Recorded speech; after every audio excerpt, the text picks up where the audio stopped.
A lo largo de la historia, el hombre ha sentido la necesidad de superar sus limitaciones naturales. Podemos remontarnos a la antigua Mesopotamia, al poema épico de Gilgamesh, el rey de Uruk que busca infructuosamente la inmortalidad. En realidad la idea de progreso nace con los griegos, pero ellos tenían una concepción cíclica de la idea de progreso, es decir, el progreso con un principio y un fin,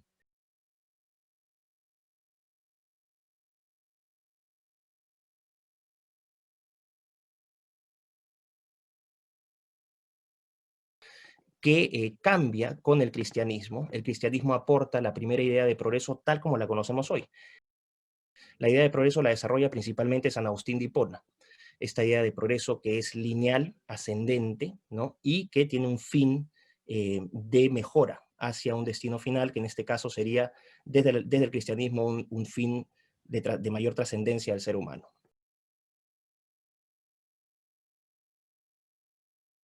En términos lingüísticos, el poeta italiano Dante Alighieri fue el primero en utilizar el término similar a transhumanismo. En su obra Divina Comedia, de inicios del siglo XIV, Dante usa el verbo transhumanar, que significa trascender la condición humana.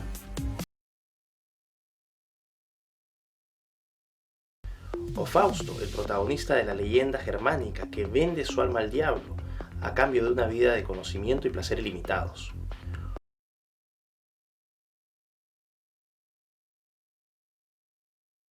Esta idea de progreso es reciclada por los ilustrados, que toman esta misma plantilla de San Agustín de Hipona y la secularizan, con la idea de racionalización, ¿no? de individualismo. Es decir, el primer mito que habría que derrumbar es que el progreso, la idea de progreso es un producto de la ilustración. Eso es falso. Y la revisten como si fuera propia. Esta primera revolución industrial que se da para efectos de explicativos, voy a poner estas fechas, entre 1760 y 1840, donde a través de las máquinas de vapor se mecaniza la producción. Esto genera lo que Adam Smith denomina la división del trabajo, es decir, la especialización del trabajo, el desarrollo económico, y que da como origen al capitalismo tal como lo conocemos hoy. Sino que a partir de este cambio tecnológico surge como respuesta el marxismo. De hecho, el marxismo tiene Marx desarrolla un enorme capítulo sobre el desarrollo tecnológico y el determinismo tecnológico, que nace producto de este gran avance tecnológico. O Víctor Frankenstein, el protagonista de la novela de Mary Shelley, un joven científico que en su afán de crear un ser hermoso termina creando un engendro miserable. Pero es Friedrich Nietzsche el primero en expresar en términos filosóficos esta necesidad de superación con el concepto de Übermensch o superhombre. Al proclamar la muerte de Dios, Nietzsche nos pide ignorar las promesas de vida extraterrenales ofrecidas por el cristianismo. Está en manos del superhombre y su inquebrantable voluntad para superar sus limitaciones el crear un nuevo sistema de valores que le permita alcanzar sus objetivos superiores. Posteriormente, entre 1880 y 1920, pasamos a una segunda revolución industrial que se da por el desarrollo de la electricidad, la telefonía y el transporte. Aquí lo que tenemos ya no es mecanización solamente, sino masificación de la producción y el consumo.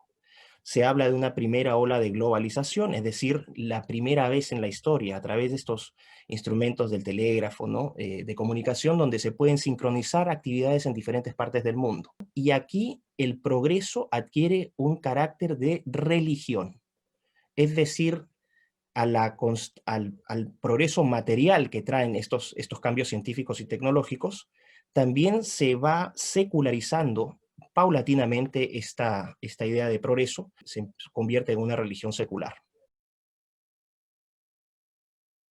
El primero en darle un significado conceptual al transhumanismo es el biólogo evolucionista británico Sir Julian Huxley, quien en 1957 aboga por la intervención directa del hombre en el proceso de evolución natural. Es interesante anotar que Julian Huxley fue hermano de Aldous Huxley, el autor de la novela distópica Un Mundo Feliz, y que también fue presidente de la Sociedad Británica de Eugenesia y primer director general de la UNESCO en 1946.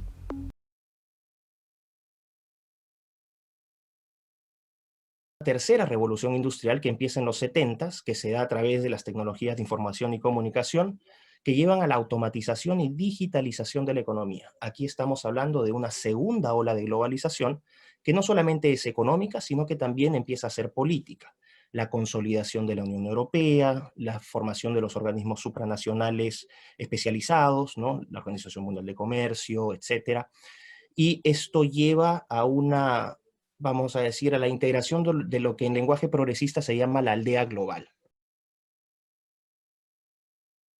Durante la década de los 90, con el desarrollo de las tecnologías de información y comunicación, la expansión en el uso de Internet y los avances en ingeniería genética, que el transhumanismo comienza a consolidarse como una ideología más estructurada y elaborada.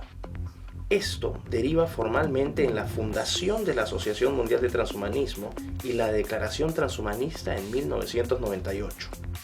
Entre los principales exponentes del transhumanismo se encuentran los filósofos británicos Max More y David Pearce, los filósofos suecos Nick Bostrom y Anders Sandberg, y el futurista estadounidense Ray Kurzweil.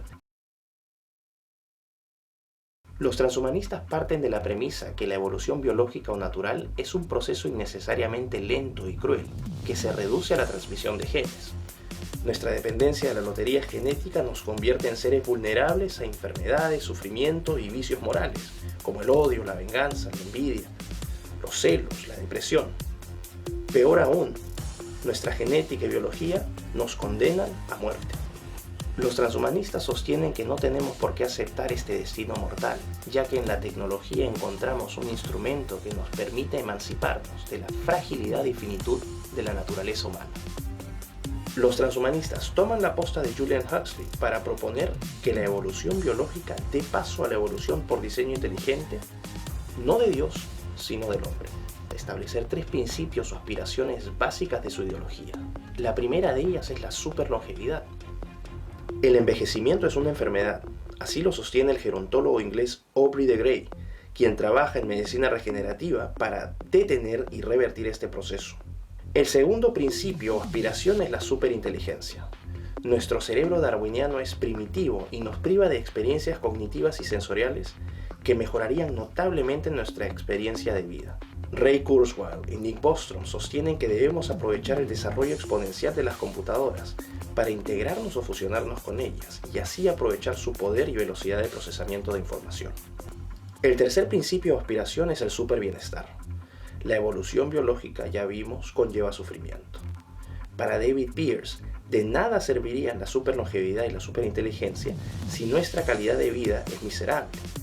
Para ello propone el proyecto abolicionista, que no es más que la abolición del sufrimiento mediante la manipulación de nuestros genes. Pearce complementa el proyecto abolicionista con el concepto de imperativo hedonista, aclarando que son los resultados deseados por los transhumanistas. Entre las tecnologías actuales más apropiadas para el proyecto transhumanista tenemos la biotecnología, que es la tecnología aplicada a la creación, modificación y combinación de organismos vivos. La biotecnología ofrece un potencial terapéutico mayor. Ya existe la técnica de edición de genes CRISPR. Sin embargo, la edición de genes vía CRISPR también abre la posibilidad para aplicaciones no terapéuticas con fines comerciales, como son los bebés por catálogo o la creación de quimeras, que son criaturas mitad animal, mitad humanas. Una segunda tecnología apropiada para el proyecto transhumanista es la nanotecnología, que corresponde a la manipulación de materia a nivel atómico y molecular para la fabricación de nuevos materiales. La revolución del grafeno, material aislado en 2004 por 2 científicos rusos en la Universidad de Manchester, constituye un buen ejemplo de la revolución nanotecnológica.